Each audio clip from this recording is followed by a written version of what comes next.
네, 다음으로는 음식료주 가운데 농심 살펴보도록 하겠습니다.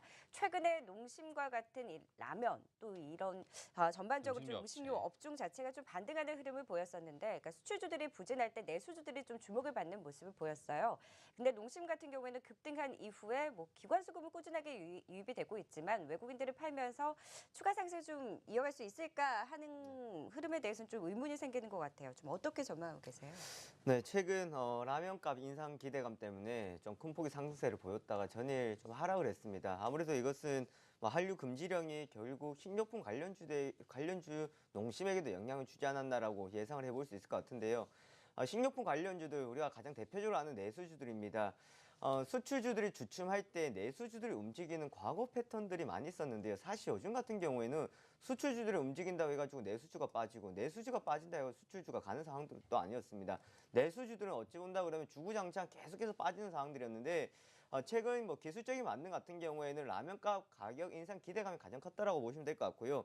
2011년 이후에 지금 계속해서 동결이 되고 있습니다. 신라면 기준으로 보시면 될 것 같은데 오뚜기 삼양식품 같은 경우도 지속적인 수년째 지금 동결이 되고 있는 상황들이기 때문에요. 만약 5%의 가격 인상이 이루어진다 그러면 농심은 50% 이상의 영업이익이 증가할 것이다 라는 전망에 주가를 강하게 끌어올렸다라고 보시면 될 것 같습니다. 하지만 깊어지고 있는 짜왕의 판매 부진이다라는 건데요. 프리미엄 라면으로 지금 승부수를 던지고 있는 업체들인데 짜왕은 초기 흥행에 불구하고 지금은 매달 25억에서 30억 원의 매출이 나오는 상황들입니다. 좀 부진하다라고 보실 수가 있을 것 같고요. 이것을 해결하기 위한 부대찌개 라면이 지금 시장에서는 뭐 흥행을 이어가고는 있습니다.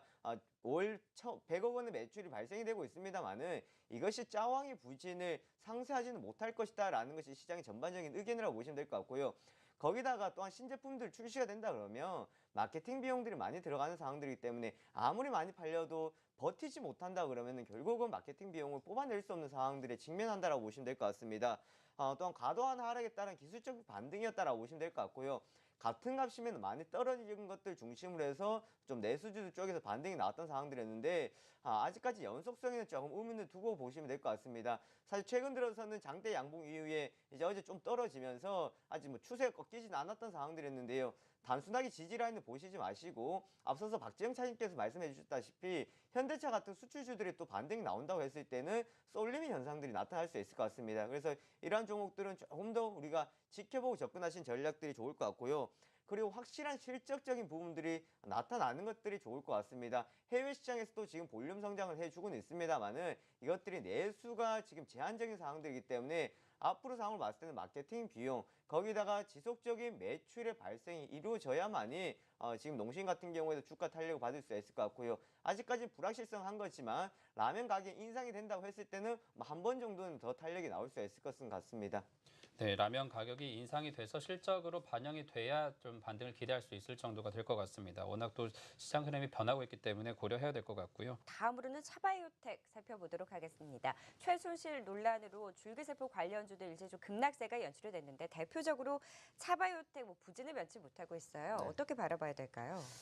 특혜 논란 줄기세포주들이 지금 약세를 좀 보여주고 있는 상황들인데 가장 뭐 큰 타격을 입은 건 뭐 시장의 전체적인 종목도 그렇지만 차바이오텍 같은 경우에는 지금 대표적으로 많이 이슈들이 나오고 있는 상황입니다.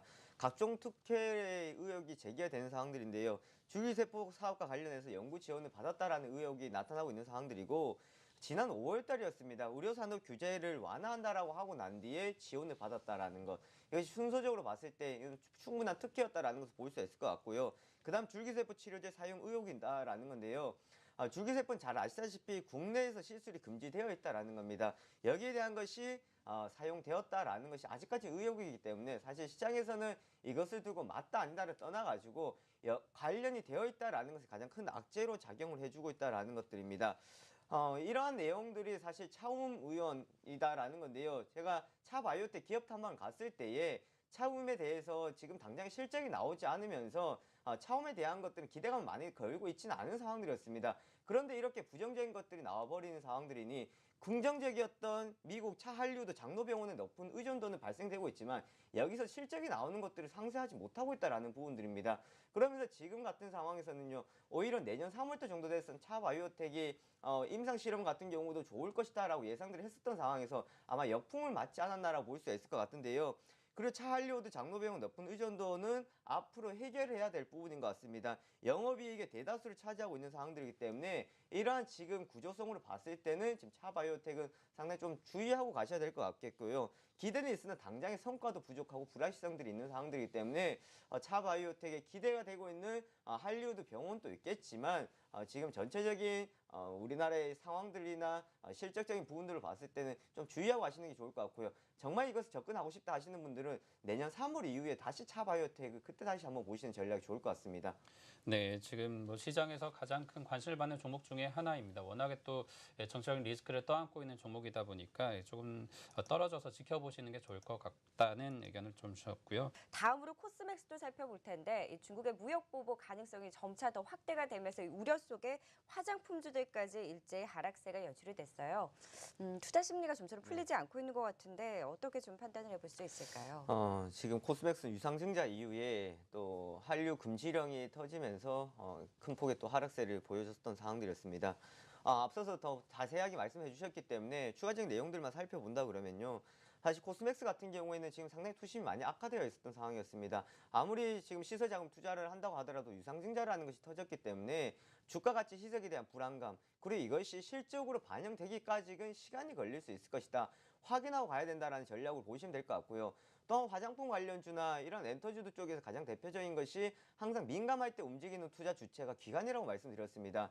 기관들이 지금 지속적인 매도가 나오고 있다는 것은 그만큼 상당히 지금 부정적으로 바라보고 있다는 거.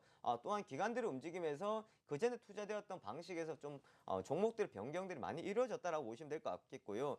중국 법인의 수익성은 계속해서 개선되었습니다. 이번 실적에서 또 반영이 되었던 상황들이었는데 중국의 자체의 실적도 괜찮고 색조 화장품도 괜찮고 소비세도 인하되었고 우리가 봤을 때 내용들은 너무나도 좋은데 사실 이것이 당장의 주가로 영향을 주지 못하고 있다라는 점들은 아무리 시장의 흐름대로 따라갈 수밖에 없을 것 같습니다. 종목이 아무리 좋다고 하더라도 이것이 시장의 분위기가 그렇게 움직이지 않는다 그러면 함께 따라가셔야 되겠다라고 보시면 될 것 같고요.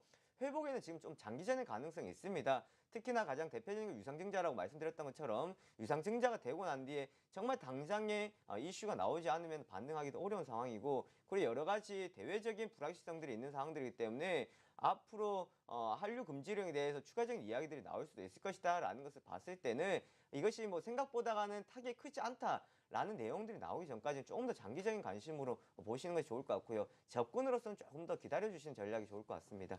네, 상당히 내실을 잘 다져놓은 기업임에도 중국발 리스크를 피할 수 없다라는 평가를 내려주셨습니다. 그 안에서도 좀 어떤 전략으로 바라봐야 될까요? 우선은 지금 모멘텀에 좀 부정인 상황들이 나타나고 있기 때문에 정말 살 종목이 없습니다. 억지로 지금 종목을 사야 될 것 같은 그런 상황에 빠져들고 있는데요. 사실 이 부분 같은 경우에 조금 더 우리가 시간을 지켜보는 것들이 가장 좋은 전략이지 않을까라는 생각을 해볼 수가 있을 것 같고요. 코스닥이 이틀 연속 좀 큰 폭으로 빠지면서 투자 심리가 많이 악화가 되어 있습니다. 하지만 중요하게 보셔야 되는 것은 수급에 비해서 너무 흔들리고 있는 투자 심리다라는 것들입니다. 자, 이럴 때 사실 흔들릴 때 위기일 때 우리가 먼저 종목들을 선침해야 된다라고 생각할 수가 있을 것 같은데요. 오히려 이럴 때는 조금 더 시장 상황들을 보고 회복이 되고 난 뒤에 접근하신 전략들이 좀 좋을 것 같고요. 그리고 종목들의 빠른 순환매가 나타나고 있습니다. 또 특히나 연속성이 부족하다라는 건데요. 하루 오르고 난 뒤에 연속해서 추세가 살아가는 것들이 아니라 그 다음에 약세로 꺾이는 경우가 많기 때문에 아직까지는 추세적인 매매 보다가는 우선은 접근하시더라도 좀 잡아놓고 기다리시는 매매가 좀 좋지 않을까라는 의견을 드리겠습니다. 네, 또 시장 전략까지 세워봤습니다.